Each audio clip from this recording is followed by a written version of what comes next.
Est-ce que tu crois vraiment que tout le monde peut réussir à devenir un bon conférencier? En toute transparence, là, si la personne se rend à dire je veux être conférencier, c'est parce que son message est plus puissant que sa peur de prendre la parole en public, fait que je vais te répondre oui. Il faut juste faire un pas, puis regarde ce que la vie t'amène.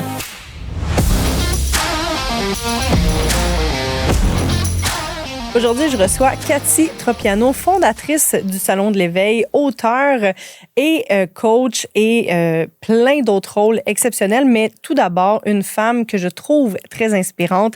Cathy Tropiano, bienvenue. Merci pour cette belle invitation. Je suis très heureuse d'être ici. Merci beaucoup d'avoir accepté, j'apprécie. Ça fait plusieurs fois qu'on se dit, j'ai hâte de parler avec toi, j'ai hâte qu'on prenne du temps. Et là, finalement, synchronicité, on est ensemble ce matin.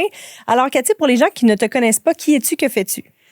Mais les gens me connaissent surtout comme étant la fondatrice du Salon de l'éveil. Qu'est-ce que je fais? Je suis conférencière, coach et auteure. Présentement, j'accompagne les entrepreneurs pour la prise de parole en public et le storytelling. J'aime ça, leur enseigner comment transformer leurs expertises en histoires inspirantes, mais pas juste inspirer leur clientèle. Je veux aussi qu'ils arrivent à les magnétiser, qu'ils arrivent à les faire monétiser et qu'ils arrivent à de faire en sorte que ces clients-là restent fidèles pour toute notre vie. Oui, absolument. Absolument. Et la femme, elle, qu'est-ce qu'elle fait dans sa vie? Qu'est-ce qu'elle fait dans ma vie? Je suis maman de 2 enfants, mariée depuis 27 ans. Oh. Quand même une vie bien plaisante, bien remplie. Très, très épanouissante, contrairement à ce que c'était il y a de cela seulement quelques années. Oui, absolument. Ben oui, puis j'ai assisté à ta conférence la semaine dernière au Salon de l'éveil, justement. Curieusement, c'est la première fois de ma vie que j'assistais au Salon de l'éveil. Quand même intéressant. Je m'étais jamais rendu compte que j'avais pas assisté à quelque chose qui est très attirant pour moi. Et j'ai eu la chance de voir ta conférence. Puis dans ta conférence, justement, ben, tu parlais du storytelling, tout ça, ce qui est intéressant pour moi aussi. Mais j'ai aussi entendu où tout ça a commencé. Fait Est-ce que tu peux nous partager un peu comment est-ce que Cathy est devenue la grande Cathy de conférencière, coach et écrivaine?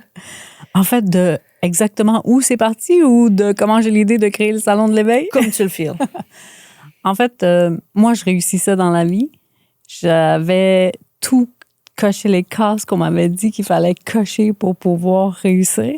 Puis, au fur et à mesure que j'avançais, que je réussissais ce que la société me disait que je devais avoir pour être heureuse, bien moi, je me rendais compte que j'atteignais les paliers, mais que j'avais un vide incroyablement immense à l'intérieur de moi.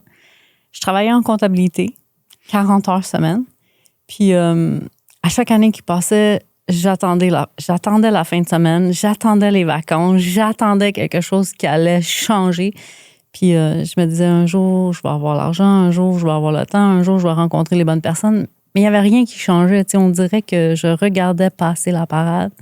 Je sentais que j'étais attirée, que j'étais appelée à plus grand que, mais je ne savais pas quoi faire. Puis, je me suis égarée, tu sais, à vouloir plaire à tout le monde, à vouloir être dans le paraître. Puis, tu sais, je me suis aussi mis beaucoup de culpabilité parce que je me disais, hey, j'ai pas le droit de me plaindre. À qui je vais me plaindre, tu sais. Puis, je suis aussi l'aînée de la famille. On est 4 sœurs chez moi. Famille italienne, tissée serrée. Fait que là, je me disais, j'ai pas le droit de me sentir comme ça. Puis, tout ça, ça fait que ça l'a mené jusqu'à une tentative de suicide. Une tentative de suicide qui a failli être fatale. C'était pas la première, là, mais celle-là, elle a été la plus importante, la plus choquante. Et je me rappelle que j'étais à l'hôpital quand je me suis rassise sur la civière. J'ai fait un pacte. J'ai dit, si je reviens à la vie, je dois retrouver celle que j'ai toujours su être. J'ai des frissons. J'avais aucune idée qu'est-ce que ça voulait dire, retrouver celle que j'ai toujours su être. Mais à ce moment-là, je savais que je devais retrouver la joie de vivre, retrouver l'étincelle derrière de mes yeux, trouver ce qui allait m'animer. Qu'est-ce qui allait faire que ma vie allait avoir un impact? Parce que je me disais, je travaille en comptabilité, c'est pas vrai que je suis venue sur la terre pour payer des factures. Je payais des factures à ma job, je payais des factures à la maison. J'étais là, je veux laisser ma trace, je veux laisser un impact, je veux faire une différence. Fait qu'est-ce qui peut faire en sorte que... Mais après, ça a pris du temps. Là. J'ai été suivie en thérapie, des médicamentés, dépression. Mais j'ai tombé dans la passion du développement personnel. La première personne qui a eu un impact important dans ma vie, c'est Wayne Dyer. son livre Changer la façon dont vous pensez, vous allez changer votre vie. Change your thoughts, change your life. Puis à partir de ce livre-là, après, c'est plusieurs personnalités publiques connues aux États-Unis, tu sais, Les Brown, Tony Robbins, Wayne Dyer, pour ne nommer que ceux-là, qui m'animent, qui me donnent espoir en la vie, tu sais. Puis quelques années plus tard, c'est de là que vient l'idée de créer le Salon de l'Éveil. C'était en 2015. En fait, j'ai l'idée en 2014 de lancer l'édition du Salon de l'Éveil. Et quand je présente ça dans mon entourage, il n'y a personne qui comprend. Là. J'ai l'air d'une extraterrestre. Là. Les gens n'avaient aucune idée d'où partait cette idée-là. Et là, parce que je travaille en comptabilité, parce que j'avais aucune connaissance dans le domaine de santé, mieux-être, développement personnel et entrepreneuriat, je partais vraiment en bas de zéro. Là. Pas de site web, pas de carte d'affaires, pas de photo, juste une vision de dire je vais rassembler des experts sous un même toit. Puis mon idée, c'était comment eux, ils peuvent nous aider parce qu'eux, ils ont développé des trucs, des astuces, des outils.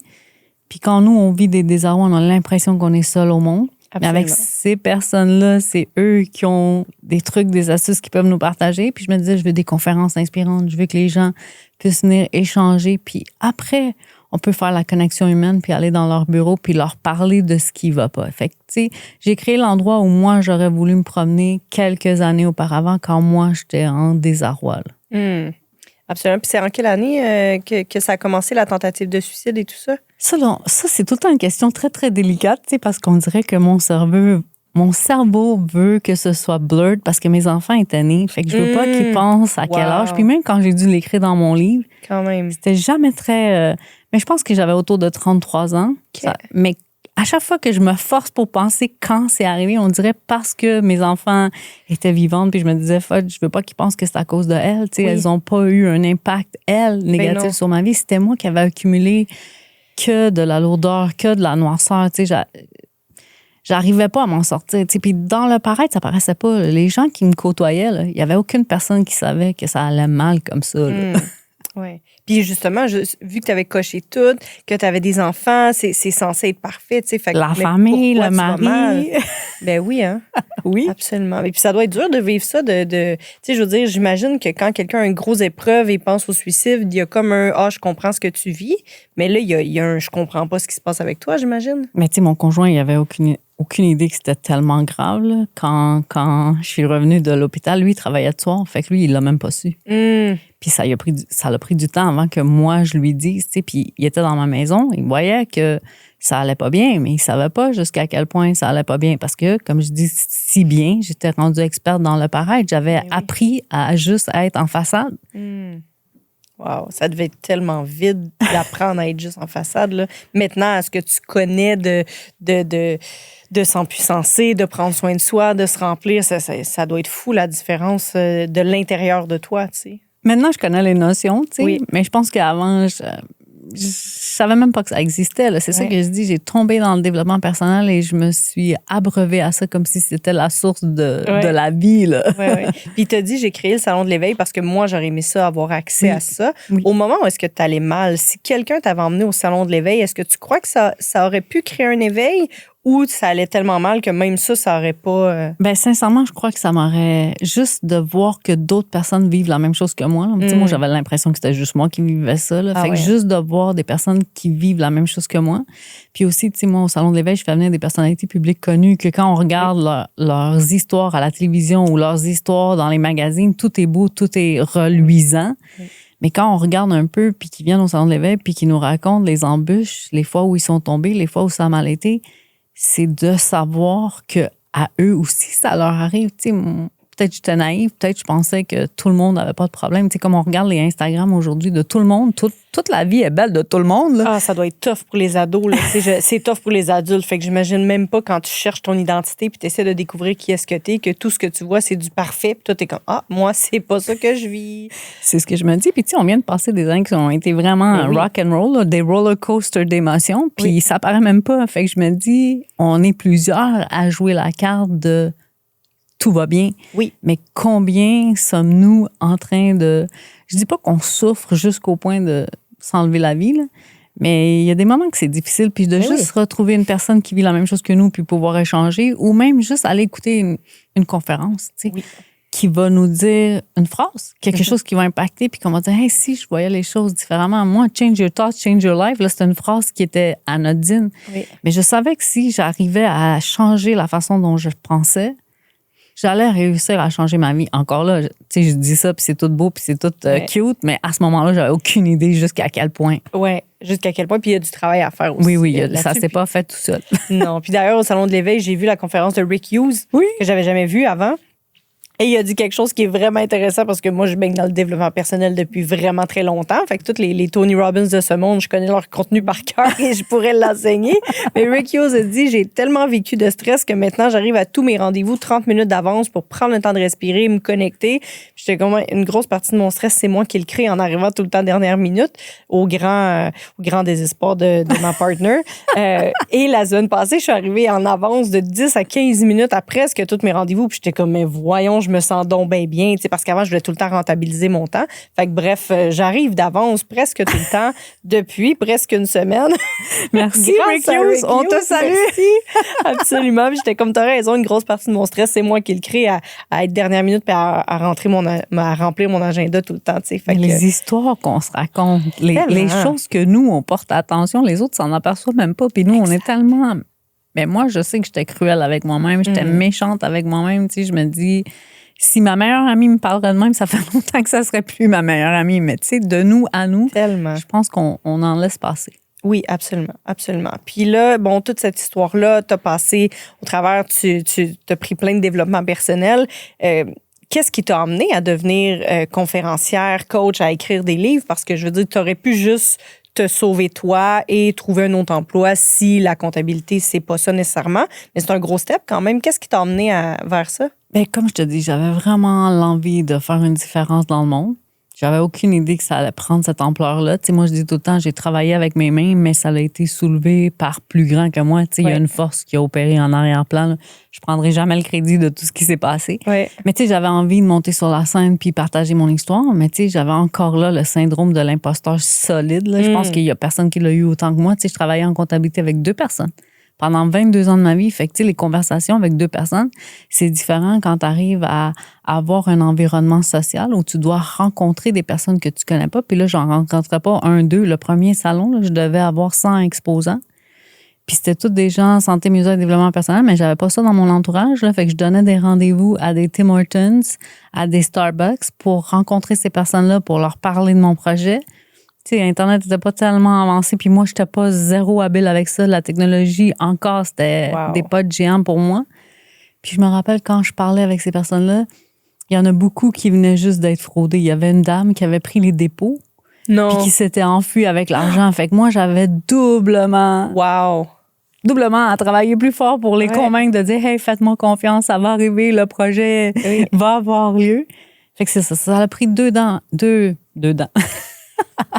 Ça a pris 2 ans avant que moi, je monte sur la scène puis partager mon histoire, partager mon message. 2 ans, racontons, parce que je t'ai entendu à ta conférence. 2 ans, parce que la première année, tu as tout rempli la place avec les autres. J'avais 60 espaces conférences à distribuer la première année. Puis je me rappelle de m'être dit, OK, ben je vais m'en garder un pour pouvoir raconter mon histoire, pourquoi j'ai créé le Salon de l'Éveil. Et puis, je me rappelle la dernière espace conférence que j'ai donné, que j'ai distribué, puis je me suis dit, cet expert-là, il y a un message plus important à les partager. Puis tu sais, je me protégeais, là, j'étais dans ma sécurité, j'étais aussi dans les gens, ils savent que je suis la productrice, je garde le rôle que les gens m'ont étiqueté, tu comprends? C'est, on prend l'étiquette que les gens nous donnent, puis souvent, on n'entend même pas parler des organisateurs. Puis moi, c'était pas ça, là. Il fallait qu'on entende parler de mon nom, puis il fallait qu'on entende parler de mon histoire. Parce que justement, dans mon enfance, on avait empêché de parler, empêché de dire des choses. Fait que là, c'était important pour moi que ça résonne incroyablement fort. Mais quand je dis que ça l'a résonné jusqu'en Europe, c'est parce que pendant des années, on m'empêchait de parler, on m'empêchait de m'exprimer, on m'empêchait d'être qui j'étais réellement. Fait que je me disais... Bref, j'avais un message à partager. La première année, j'ai tout distribué mes espaces conférences. La deuxième année, encore une fois, puis là, j'avais 2 villes. Fait que là, j'étais rendue à 120 espaces conférences que j'ai distribués. Puis là, en 2017, là, j'étais à 3 endroits. Puis là, j'ai fait comme là, c'est assez. Là, c'est moi qui monte sur la scène puis je partage mon message. Puis après de là, il y a eu plein de demandes de conférences qui se sont créées. Puis là, moi, j'avais le rêve d'aller en Europe. Et rapidement, j'avais contacté les gens là-bas. J'avais organisé une première tournée, ensuite une deuxième tournée que c'est moi qui devais faire en sorte que les places arrivent. Bref, j'y suis allée 3 fois et j'aspire à y retourner très bientôt. Bravo. Merci. Ça prend énormément de courage pour faire ça parce que, tu sais, c'est le fun d'aller dans un salon puis se promener, là, mais quand on sait tout ce qu'il y a derrière ça, c'est énorme. Tu sais, je regardais ton panel en fait, puis j'étais comme 120 conférenciers, là, c'est beaucoup d'organisation. Tu sais, en 3 jours, c'est rapide en temps, là, tu sais, fait que 2 jours même. C'est 2 jours. C'est ça, c'est 2 jours le salon. 2 jours, ouais, c'est 9 mois de préparation, un salon. Moi, je dis tout le temps, c'est un bébé. Là. Quand c'est le salon, c'est un accouchement. Oui, clairement. Et ensuite, des vacances. Mais oui, c'est beaucoup de travail. Tu sais. Puis bravo de mettre les gens de l'avant, vraiment, parce que, tu sais, le syndrome d'imposteur, pour ceux et celles qui nous écoutent, c'est normal de l'avoir. Oui. Tu sais, je veux dire, que ce soit ta 3e année où est-ce que tu t'es mis de l'avant, parfois, ça prend ça parce que peut-être que la première année, ça aurait fini tout croche, tu sais, parce que tu étais vraiment pas prête. Puis peut-être que tu l'aurais fait puis ça aurait été magique, mais il reste que parfois, on fait des trucs drôles comme ça, de pas se mettre sur notre propre événement parce qu'on n'est pas rendu là, parce qu'il y a trop de peur, parce qu'effectivement, ben les autres ont une histoire plus inspirante que la mienne. Fait que, puis, tu sais, toi, tu crois ça, mais la plupart des gens se disent, ben pourquoi moi? Ben, je vais laisser quelqu'un d'autre son histoire plus inspirante ou elle a le plus d'expérience. Fait que, tu sais, c'est normal tout ça, mais ça t'a quand même mené jusqu'ici. Fait qu'il y a quand même de l'espoir pour ceux et celles qui nous écoutent et qui ont encore peur de se mettre de l'avant.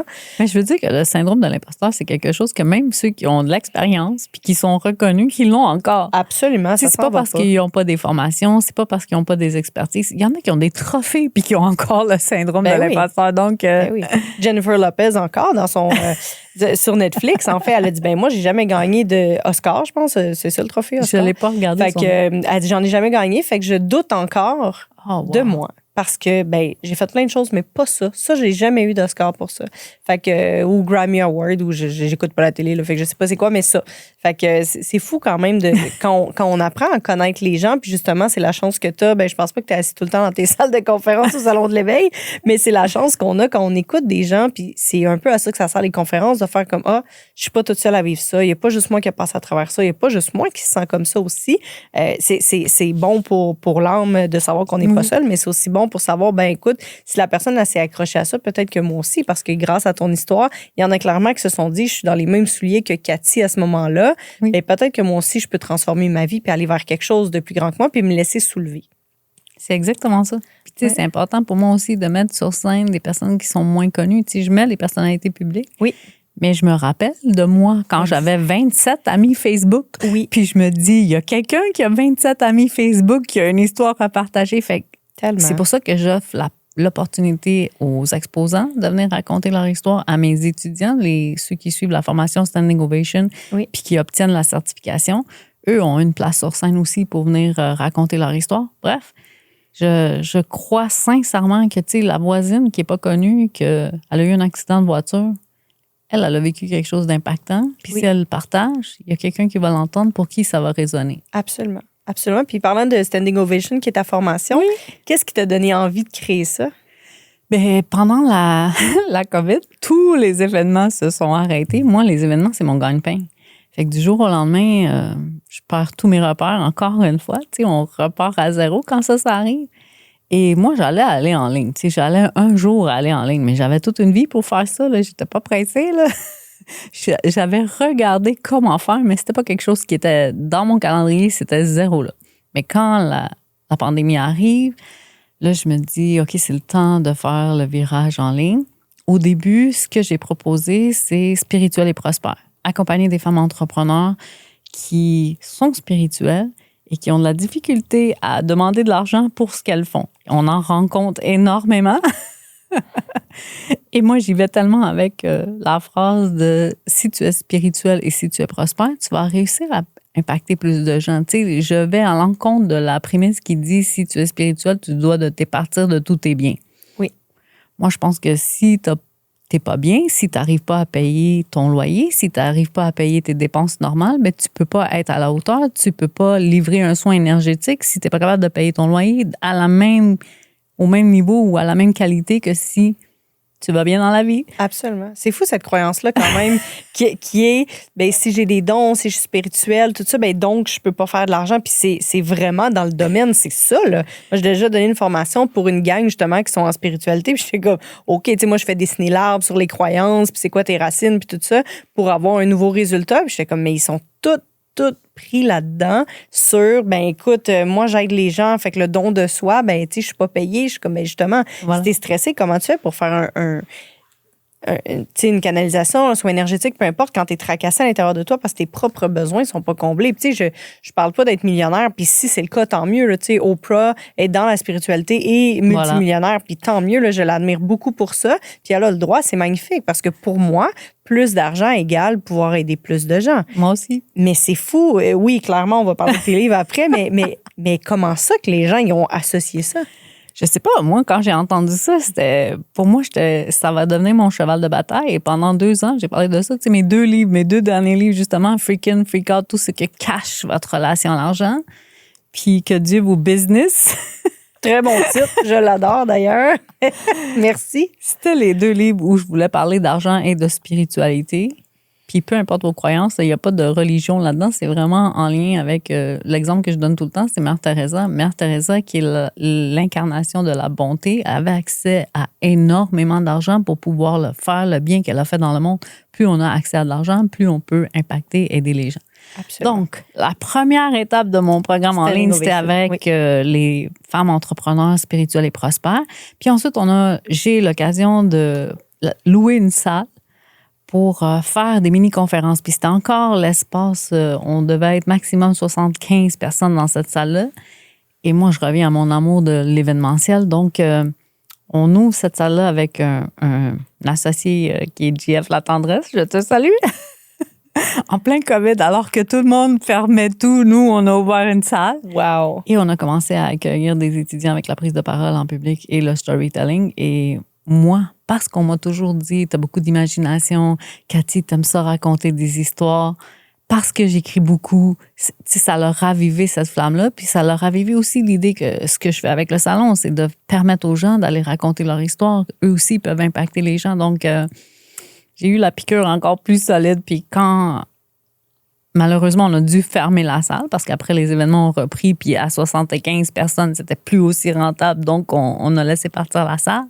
Puis que je suis revenue à mes événements, j'ai continué dans ce sens-là, puis j'adore ça. Là, je vois l'impact que mes étudiants peuvent avoir avec leur histoire, puis ça, c'est priceless. Oui. Puis c'est des gens qui donnent déjà des conférences pour améliorer ou c'est des gens qui, from scratch, bâtissent l'histoire qu'ils veulent partager avec les gens? J'ai les deux. J'ai les deux parce que j'ai la personne qui ne sait pas s'y prendre du tout que je prends et à qui j'enseigne.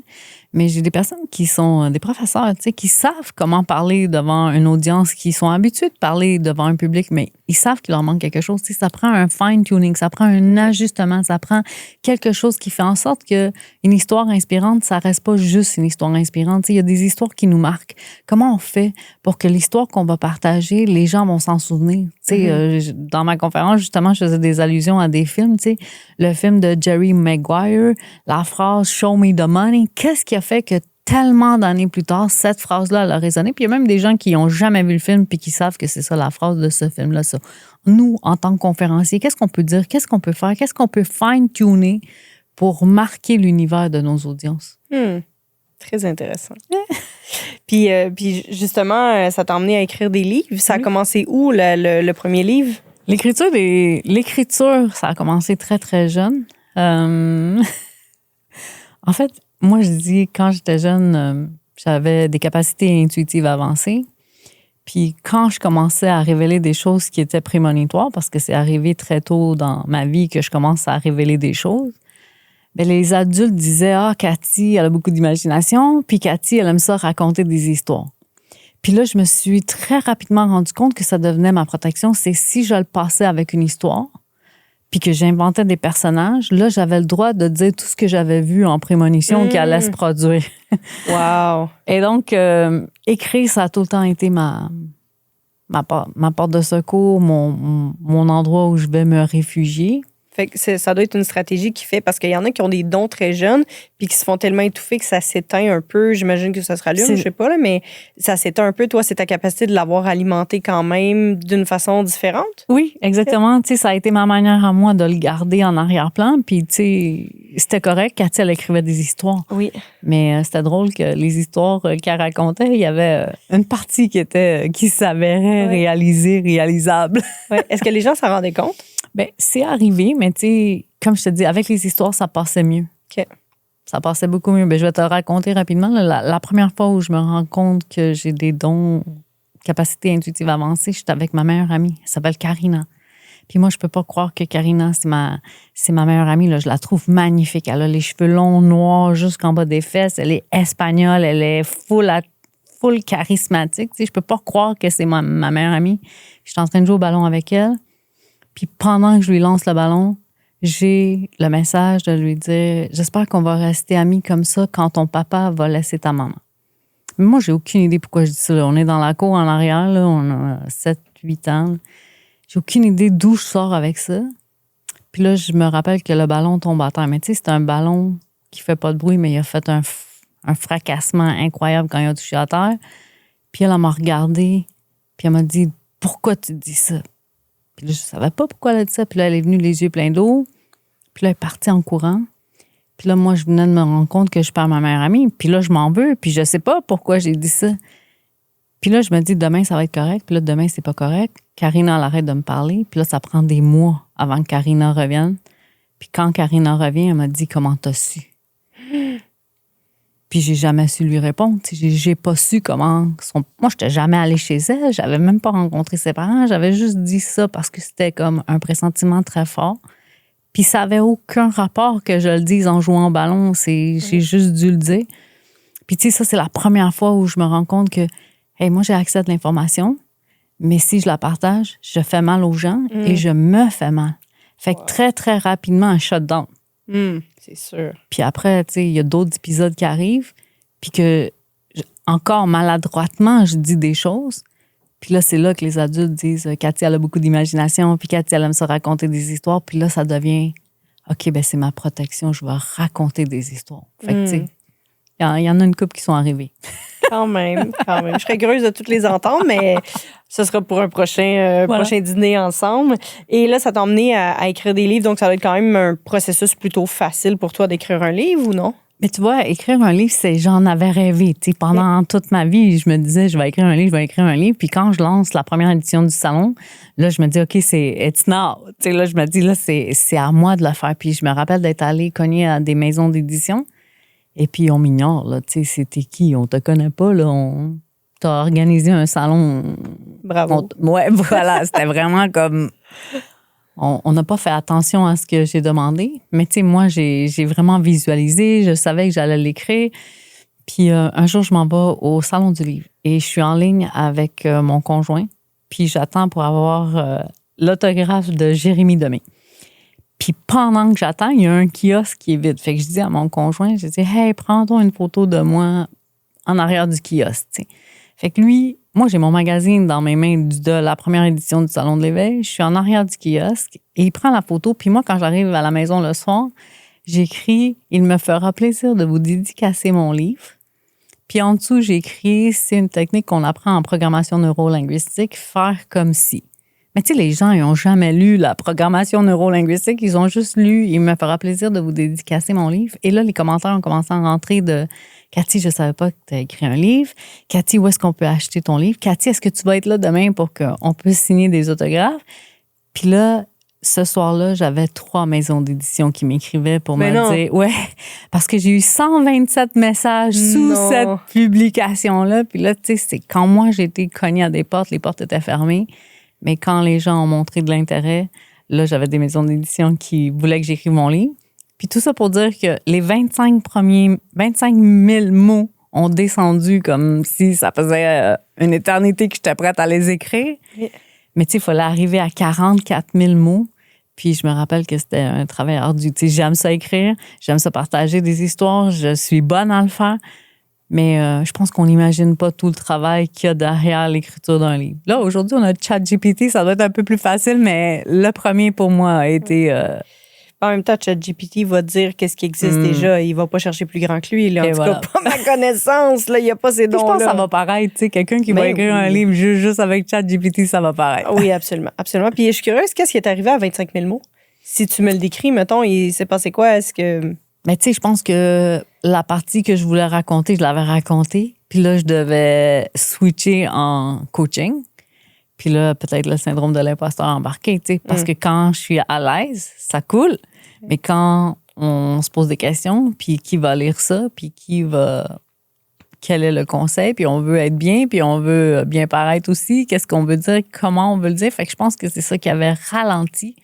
Mais je l'ai amené à bon port, puis je suis très fière de mon premier livre. Mais les deux autres, là, moi, quand j'ai écrit Que Dieu vous business, je me suis dit, je vais en avoir 11. Fait que je sais que ça s'en vient, là. C'est comme ça va bien, là. Ça va mieux, là. Oui, absolument. C'est John Maxwell qui a genre 88 livres, je pense. Fait que, tu sais, comme ça va, là, 11, c'est magnifique, là, c'est possible. J'aime ça, tu m'encourages. Oui, absolument, absolument. Puis, qu'est-ce qui fait que tu es rendu à ton troisième livre, tu sais, parce qu'il est écrit L'art d'être spirituel et prospère, autant en affaires que dans votre vie personnelle. Qu'est-ce que les gens comprennent quand ils lisent ton livre? Ben, tu sais, moi, la relation à l'argent, c'est quelque chose que, tu sais, on enseigne qu'est-ce qu'on a eu de la difficulté Toujours. À 30. Puis je pense qu'aujourd'hui encore, j'ai pas surmonté ça. Tu sais, moi, j'avais écrit Freak In, Freak Out, tout ce que cache votre relation à l'argent. Puis je pensais que j'avais terminé, tu sais, avec mon dernier chapitre, Merci, bye. Ouais.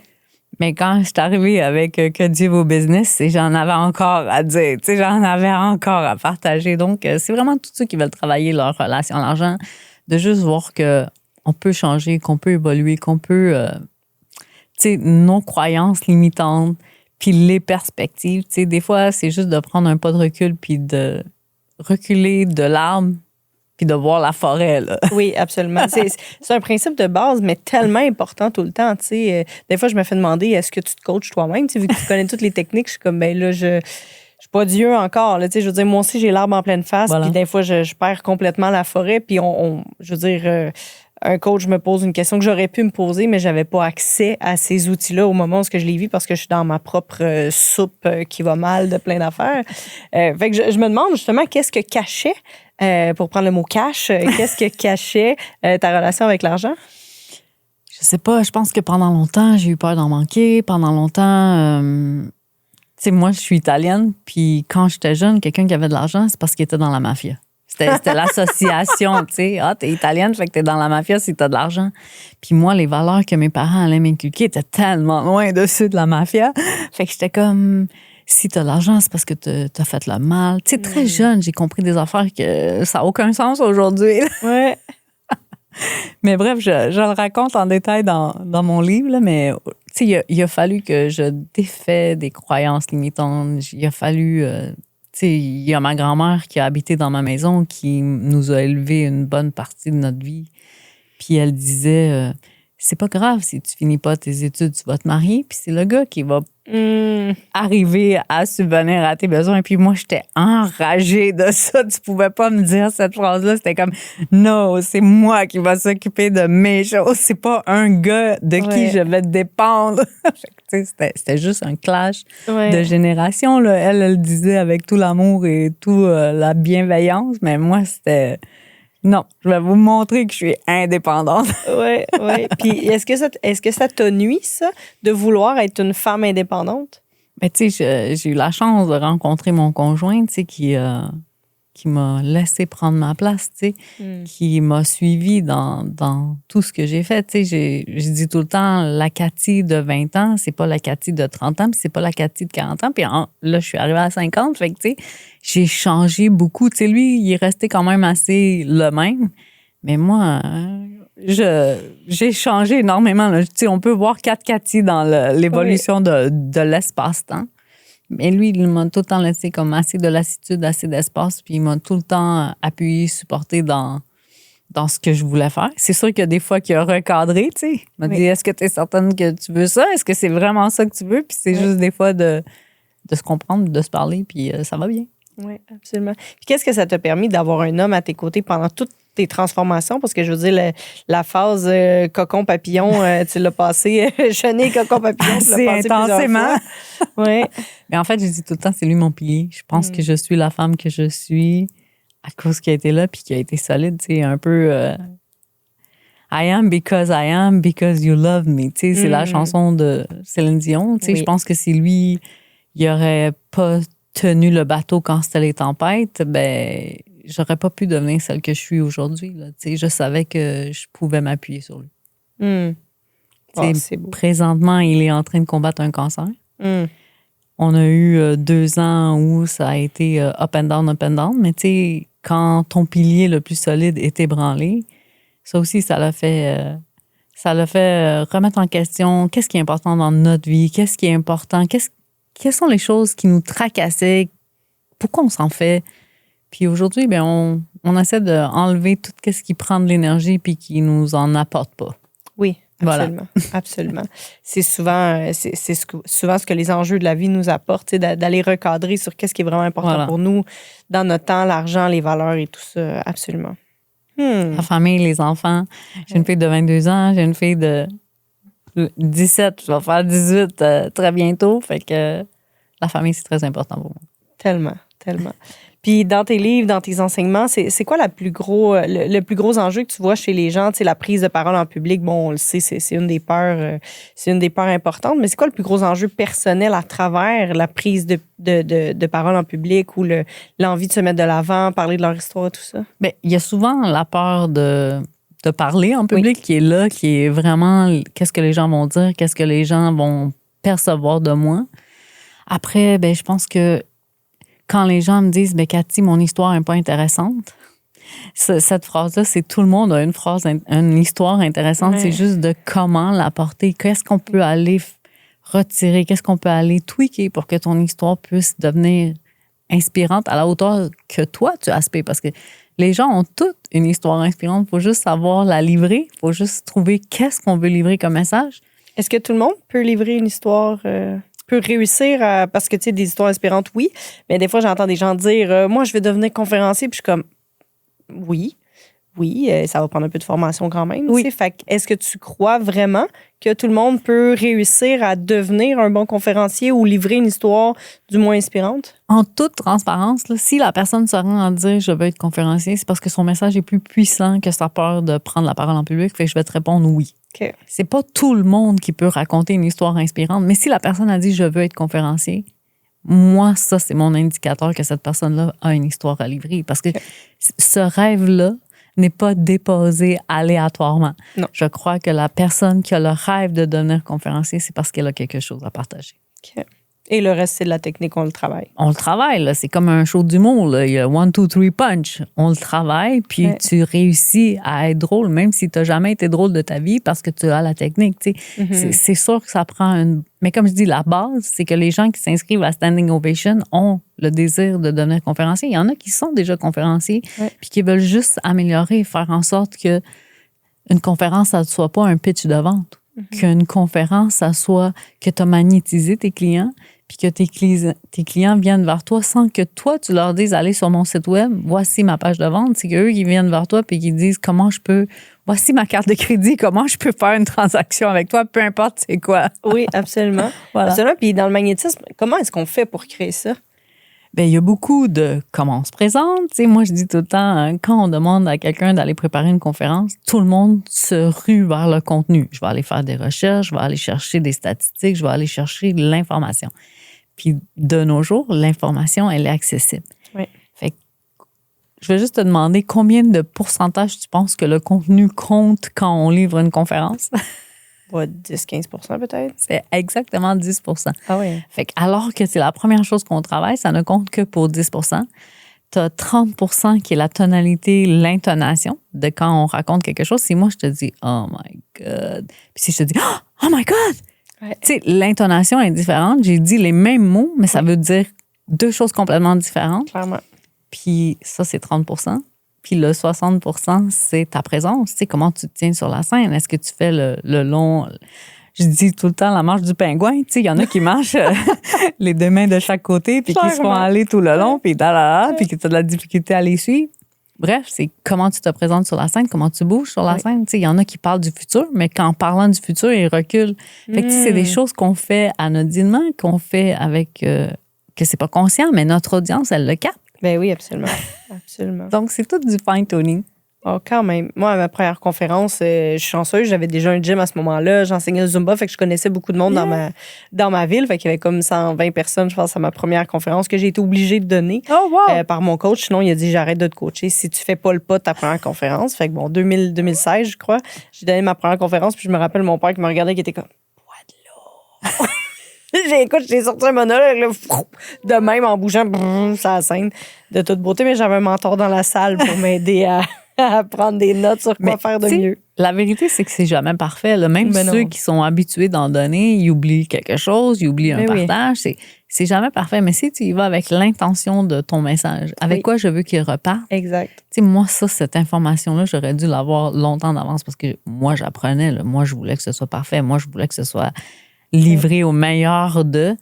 Puis quand j'ai compris que si je mettais juste l'intention de je veux que les gens repartent avec ça, même si j'avais oublié un paragraphe complet, j'arrivais quand même à les laisser partir avec l'intention de ce que je suis venue leur apporter. Tellement.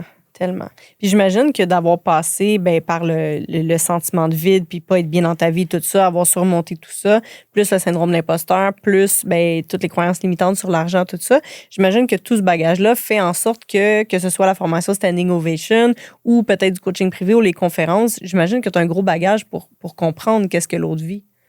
Exactement. Je dis tout le temps, je suis pas la meilleure conférencière au monde, mais comme un coach d'hockey sait comment accompagner son équipe, tu sais, je pense que j'en ai tellement entendu en anglais, en français, avec les salons, décortiquer avec ma formation, les TED Talks que j'ai étudiés, les comportements, les phrases, les à ne pas faire, les à faire. Je pense que je suis la meilleure personne pour accompagner. Rien de moins. Rien de moins. Et pourquoi quelqu'un choisirait toi? Parce qu'il y en a plusieurs, des coachs dans ce domaine-là. Qu'est-ce qui ferait que quelqu'un choisirait toi? Ben, tu sais, honnêtement, c'est la personne qui se sent magnétisée par mon histoire, par ce que je partage, puis par l'impact que je veux créer. Parce que moi, je ne veux pas vendre ma salade, là. Je ne suis pas du tout... en fait, jamais vous allez me voir vendre ma salade. C'est tout le temps les gens qui viennent vers moi, c'est parce qu'ils sont magnétisés par qu'est-ce que je propose, qu'est-ce que je partage. OK, parlons-en de la salade. Pas que moi, j'aime pas la régime, salade. Là, mais non. Mais là, sur les réseaux sociaux en ce moment, là, écoute, il y en a de la salade à vendre. Ça n'arrête plus. De toutes les sortes, toutes les saveurs. Mais il y a beaucoup de pitch de vente. Il y a beaucoup de trucs gratuits pour attirer les gens, puis tout le kit. C'est quoi l'erreur que les gens font en ce moment pour aller chercher des gens au lieu de magnétiser des gens? Bien, quand on demande la vente, tu sais, je pense qu'il y a une manière subtile de demander la vente sans la demander. C'est moi, je suis tout pour qu'on fasse de l'argent. Bien, oui. Mon message, c'est qu'on soit prospère.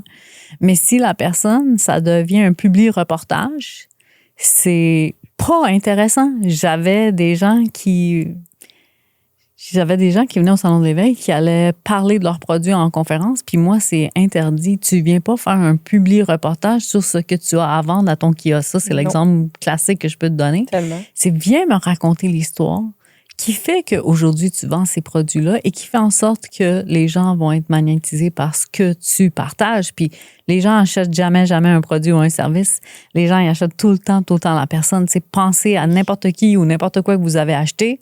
C'est la personne qui vous l'a proposé que vous avez acheté et jamais le produit. Tu sais, des shampoings, là, tout le monde vend des shampoings. Là. Mais la personne qui t'a parlé du shampoing, parce qu'elle a une histoire de vie, parce qu'elle a une caractéristique que toi, tu reconnais en elle, ben ça se peut que tu achètes le shampoing puis ça n'a pas rapport avec le shampoing. Oui, tellement.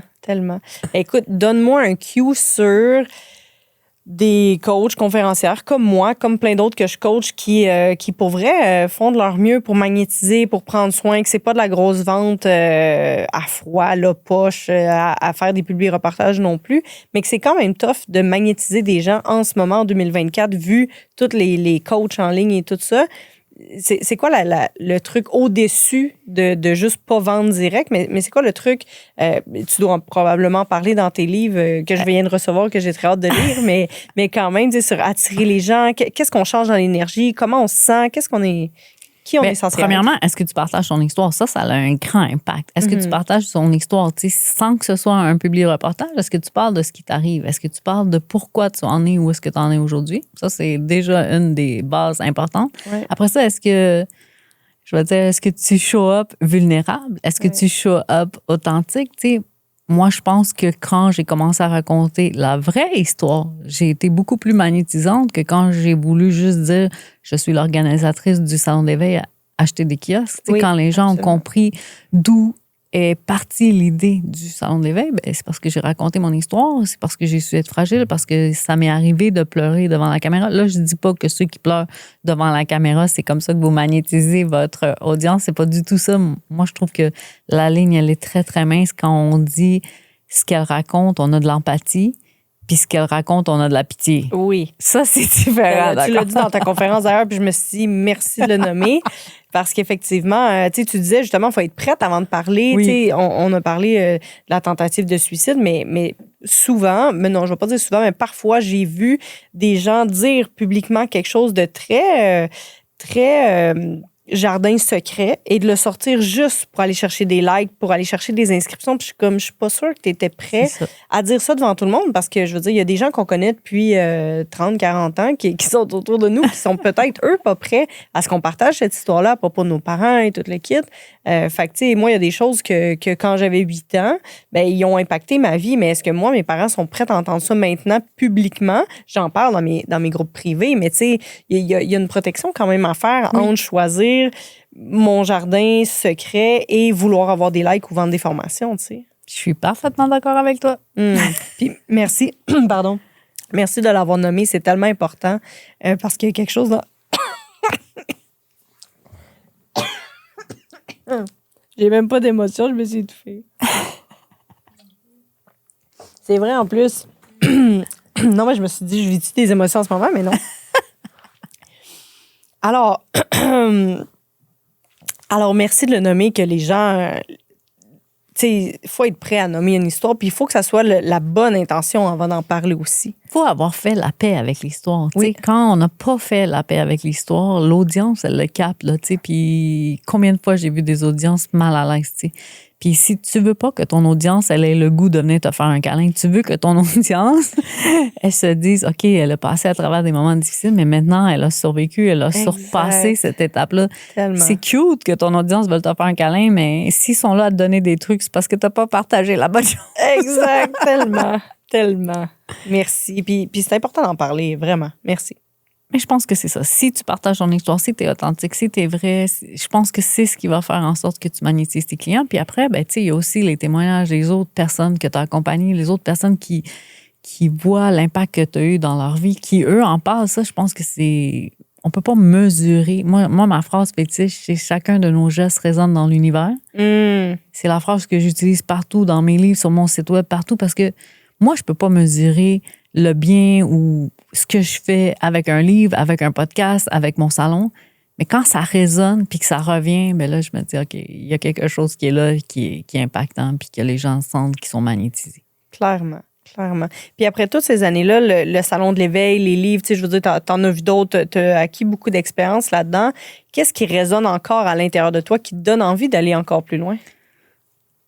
Cette envie de pouvoir atteindre le plus de gens possible. Tu sais, je suis encore surprise, étonnée. Tu sais, moi, j'ai l'impression que tout le monde connaît mon histoire, tu sais, parce qu'on n'arrête pas de la dire. Puis quand j'arrive dans une salle, puis les gens lèvent leurs mains, puis je te connais pas, tu sais, c'est arrivé... J'ai fait le salon de l'éveil samedi, dimanche, et jeudi, j'allais présenter une formation devant un groupe d'entrepreneurs. Ils étaient peut-être 60, 70. Puis quand j'ai demandé est-ce qu'il y en a qui me connaissent pas, puis qu'il y a la moitié de la salle qui ont levé la main, c'était... Encore, tu sais, on n'a pas l'impression, je veux pas dire que tout le monde me connaît, mais on n'a pas l'impression, tu sais, j'ai tellement l'impression d'avoir raconté mon histoire tellement souvent, puis là, de dire, OK, ben il y a d'autres personnes qui l'ont pas entendu, puis il y a d'autres personnes qui ont besoin d'être inspirées sur Go. Oui, absolument. On est dans notre propre histoire, fait qu'on a l'impression qu'on dit tout le temps la même chose à chacun des podcasts, à chacune des conférences, mais effectivement, il y a beaucoup de gens qui méritent d'être inspirés par ton histoire, clairement. Ah, merci, tu en ont besoin, c'est sûr. Je pensais que tu partais pour dire il y a beaucoup de gens qui méritent d'entendre nos histoires. Oui, non, c'est ça aussi. Oui, aussi, mais je parlais pour toi quand même parce que quand j'ai entendu ton histoire, j'étais touchée, j'étais comme, tu sais, moi, ça Ça m'est jamais arrivé. Je me suis jamais sentie comme ça. Puis il reste que, bon, je raconte une histoire qui est différente de la tienne, évidemment. Mais c'est important, tu sais, parce que surtout en ce moment, tu sais, les enjeux de santé mentale, de je suis pas heureux, je vais pas bien, c'est tough en temps. Comment tu deals avec ça autour de toi? Tu dois en entendre plusieurs qui vont moyen bien, mettons? Mais tu sais, je te dis ça en te disant que moi, j'ai cru que j'étais immunisée. Tu sais, que moi-même, j'ai cru que j'avais passé au travers des tempêtes. Puis quand la pandémie arrive, quand tout s'arrête, puis que moi, je ne carbure qu'aux événements en présentiel, ça prend 3 mois où je me mets en petite boule dans un petit coin et où tous les chemins neuronaux que moi, je pensais que j'avais tout enterré ça l'a sorti, ça l'a pas pris de temps. Là. Wow. Fait que ça m'a pris 3 mois en petite boule, à me poser des questions, à revivre une certaine lourdeur, une certaine... Puis, tu sais, on n'avait pas le droit de voir nos familles, on n'avait pas le droit de voir ceux qu'on aimait. Puis moi, j'étais très, très famille, je suis très, très proche. Fait que là, c'était comme, hey, non, je veux reprendre le dessus. Tu sais, là, les techniques que j'avais apprises, ça a pris 3 mois, mais je les ai réappliquées. Puis là, on est revenu à la surface. Mais l'enjeu... Parce qu'à un moment que tu n'as plus accès à tout ce que tu avais accès avant. Là. Notre stabilité, tout ce qui nous sécurise quand on le perd du jour au lendemain, puis quand on ne sait pas quand ça revient, c'est aussi ça. Tu sais, personne ne savait rien, là, personne ne savait absolument rien. Fait que c'était, qu'est-ce qu'on fait? C'était déstabilisant. Fait que c'est ça que je dis. Les gens qui vivent le désarroi ou la dépression, tu sais, je veux juste vous dire, tu sais, on a l'impression que ces gens-là sont tout le temps avec marabout, pas contents, puis que c'est flagrant, mais c'est tellement pas ça. Moi, je me rappelle que personne pouvait imaginer que ça allait si mal que ça. Fait que les gens qui ont un sourire, les gens qui sont tout le temps en train d'aider, les gens qui sont tout le temps en train de faire plaisir aux autres, ben peut-être c'est ces gens-là qu'on doit juste surveiller. Est-ce que tu es correct? Est-ce que tu as besoin d'un coup de main? Est-ce que toi, tu as besoin de quelque chose? Oui, tellement. Tu as tout à fait raison. J'ai déjà perdu une amie comme ça, puis il y a tout le temps un... Ben voyons, qu'est-ce qui s'est passé? Tu sais, personne s'en est rendu compte. Fait que, ouais. Absolument. Puis dis-moi, le podcast s'appelle Le courage au-delà de la peur. À quel moment, je m'en doute un peu, mais peut-être que tu vas me surprendre avec autre chose. À quel moment est-ce que tu as eu besoin de plus de courage dans ta vie? Oh my God! Tu sais, moi, je pense que j'ai tout le temps eu peur. C'est ça que je dis. J'ai tout le temps eu peur de déranger, peur de décevoir, peur de ne pas être à ma place, peur. Mais tu sais, à un moment donné, c'est arrivé que, tu sais, j'étais pas capable d'enlever ma peur, mais j'étais capable d'augmenter mon courage. Fait que je disais juste comme, quel est le prochain pas que je peux faire qui va m'amener plus près de ce que je veux faire. Mais tu sais, j'ai pas eu des élans de courage, là. Moi, je dis tout le temps, tu sais, mon premier livre, c'est Urgence de vivre parce que j'ai passé 40 ans de ma vie à attendre que ce soit mon tour, à attendre fait que j'en ai pas eu de courage, tu sais, j'en ai pas eu de guts. C'est, un jour, je vais y aller, mais un jour, il arrivait jamais, là. Puis je pense que quand ça a été l'idée de créer le Salon de l'éveil, puis que là, j'avais des noms, puis que j'avais des gens qui me regardaient de haut, puis que j'avais des gens qui me disaient, ben tu vas t'enfuir avec mon dépôt, tu sais. Puis que moi, j'avais l'appel, puis je savais que c'était ça que je devais faire. Tu sais, je te dis pas que j'avais pas peur, là. Je te dis juste que j'avais juste un peu plus de courage de suivre l'appel qu'on m'avait donné, là. Oui, absolument. Puis suite à ça, c'est quoi ton plus grand rêve de vie? Mais tu sais, c'est sûr que j'ai envie de retourner en Europe, j'ai envie d'aller faire des conférences là-bas. Tu sais, c'est pas le plus grand rêve de ma vie, même cette question-là, je trouve que c'est difficile à répondre. Mais mettons, mon grand rêve que j'ai dans l'année ou la prochaine année, c'est vraiment de repartir en Europe, partager encore des conférences, amener des conférenciers avec moi, qui sait organiser un événement à l'autre côté. Amen! Yes! Yay! Est-ce que tu fais ton salon là-bas? En fait, c'est drôle parce que quand je suis allée là-bas pour mes tournées, les gens n'avaient jamais entendu parler de Cathy Tropiano, mais les gens ont entendu parler du Salon de l'éveil. Fait que je me dis, le nom a traversé les frontières. Je ne vais pas dire non parce qu'il y aurait des possibilités de, mais pour l'instant, c'est pas dans le calendrier. OK. On lance l'appel tout d'un coup. Merci. Puis avec quoi, parce que j'ai bien hâte de lire ton livre, avec quoi les gens repartent de ce livre-là? Qu'est-ce que tu entends dire de plus? Qu'est-ce qui transforme les vies? Qu'est-ce qui marque les gens? C'est une bonne question. J'en ai dit beaucoup, tu sais, beaucoup. Chacun de nos gestes résonne dans l'univers. Que Dieu vous business, c'est si vous vous permettez de faire un pas, laissez la vie vous surprendre. Je pense que vous faites juste un petit pas, puis la vie fait en sorte que si vous êtes dans la bonne direction, ça va aller 2 fois plus vite, amplement mieux que ce que vous pouvez imaginer. Donc, au-delà de vos attentes, c'est ce qui vous attend avec Que Dieu vous business. Tellement, parce que j'ai l'impression, puis peut-être que je me trompe, mais j'ai l'impression que souvent, on a l'impression qu'on doit tout créer, tout trouver les réponses avant, puis tout savoir où est-ce qu'on s'en va. Puis il y a un moment où est-ce que, tu sais, quand tu surrenders sur ben je vais faire le premier pas, puis je le sais que les bonnes choses vont arriver au bon moment. Tu sais, comme la citation de Paulo Coelho qui dit quand t'ouvres, là, tout d'un coup, toutes les choses arrivent et se manifestent dans ta vie. Il y a ça aussi sur la co-création avec l'univers. Tu sais, tu fais ta partie, puis il y a autre chose qui s'en vient, qui est souvent beaucoup plus grand et beaucoup plus beau que ce à quoi on s'attendait et ce qu'on a été capable d'imaginer même. Mais c'est ça, si toi, tu serais venu me voir dans mon bureau de comptabilité puis tu m'aurais dit, Cathy, dans 5 ans, voici ce qui t'attend. Jamais je t'aurais cru, là, avec toutes les personnalités, les personnes que j'ai rencontrées, les voyages que j'ai faits, les tournées. Tu sais, j'étais tellement loin de cette réalité-là. Ouais. 5 ans, tu sais, en 2014, là, 2014, quand j'ai l'idée de lancer le salon, j'étais dans mon bureau de comptabilité, là. Quelqu'un serait venu me dire ça, Cathy, voici ce qui t'attend. Je l'aurais pas cru, là. Il faut juste faire un pas, puis regarde ce que la vie t'amène. Tellement. Puis à quoi tu as besoin de te raccrocher? Parce que c'est des belles théories, puis moi, personnellement, j'y crois vraiment. Mais il reste que tu as eu des enjeux à travers tout ça. Oui, encore. Oui, j'imagine. Je suis pas immunisée de ça. Non, clairement. À quoi tu as eu besoin de te raccrocher en sachant que tu as fait le premier pas, que l'univers va t'emmener quelque chose, mais que là, ça n'arrive pas? À quoi tu te raccroches dans ce temps-là? Parce qu'il y a ton timing, puis il y a celui de l'univers aussi. Là, oui, moi, je dis tout le temps, l'univers a 3 réponses possibles. Oui, pas maintenant, ou il y a mieux qui t'attend. Puis, tu sais, des fois, nous, on a des projets, là, comme, tu sais, j'avais un projet dernièrement auquel je tenais, auquel je travaillais dessus avec beaucoup d'amour et beaucoup de cœur.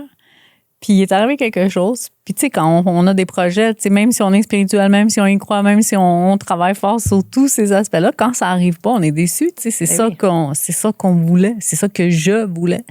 Et quand ça tombe à l'eau, je me rappelle de m'être dit... c'est pas oui, c'est pas maintenant, OK, il y a mieux qui t'attend, mais quand ça arrive, c'est là, il y a mieux qui t'attend, il est dur à avaler. Mais, c'est clair. Mais j'y crois profondément. Tu sais, dans ma vie, à maintes reprises, l'univers m'a montré que quand j'ai pas eu ce que j'ai demandé, ben c'est parce qu'il y a quelque chose de mieux qui est arrivé. Fait que trust the universe. Tellement. Merci. Moi, je dis trust the process. Trust the process. Je termine avec une carte de la compagnie Ubu. C'est des cartes très intéressantes avec une question qui va peut-être te surprendre. Alors, je te laisse piger la meilleure pour toi aujourd'hui. Je pense que c'est toi qui vas me l'aller. J'ai pas mes lunettes. C'est toi. Ah, OK. Oh! Qu'est-ce que vous devez accepter de laisser partir? Ce projet-là que je viens de nommer, là, que je dis qu'il est encore très, très dans mon cœur, il va arriver mieux. Il va arriver mieux. Absolument. Cathy Tropiano, merci infiniment pour ton moment avec moi. J'ai beaucoup apprécié.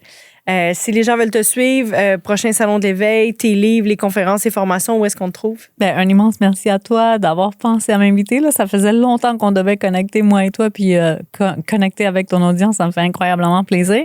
Comment les gens peuvent me trouver? cathytropiano.com. Sinon, salondeleveil.com. Mes livres sont disponibles dans toutes les librairies, même sur Amazon. Donc, les sites Internet, les réseaux sociaux, rejoignables de partout. Merci beaucoup et j'ai hâte de savoir qu'est-ce que l'univers te réserve d'encore plus grand. Merci. À presto. Alors, quelle belle découverte pour moi de Cathy. Vraiment, je la connaissais pas du tout, donc j'ai adoré vous entendre parler. Puis, il y a une chose, en fait, que tu as dit pendant que vous parliez dans le début du podcast, qui est que c'est bon pour l'âme de savoir qu'on n'est jamais seul. Puis, en fait, c'est quelque chose qu'on entend énormément en coaching, des gens que je me sens toute seule, j'ai personne autour de moi, je porte le fardeau de mes enjeux et de mon succès aussi seule. Mais qu'est-ce qui explique, en fait, selon toi, que les gens, et particulièrement les entrepreneurs, ont tendance à s'isoler, en fait?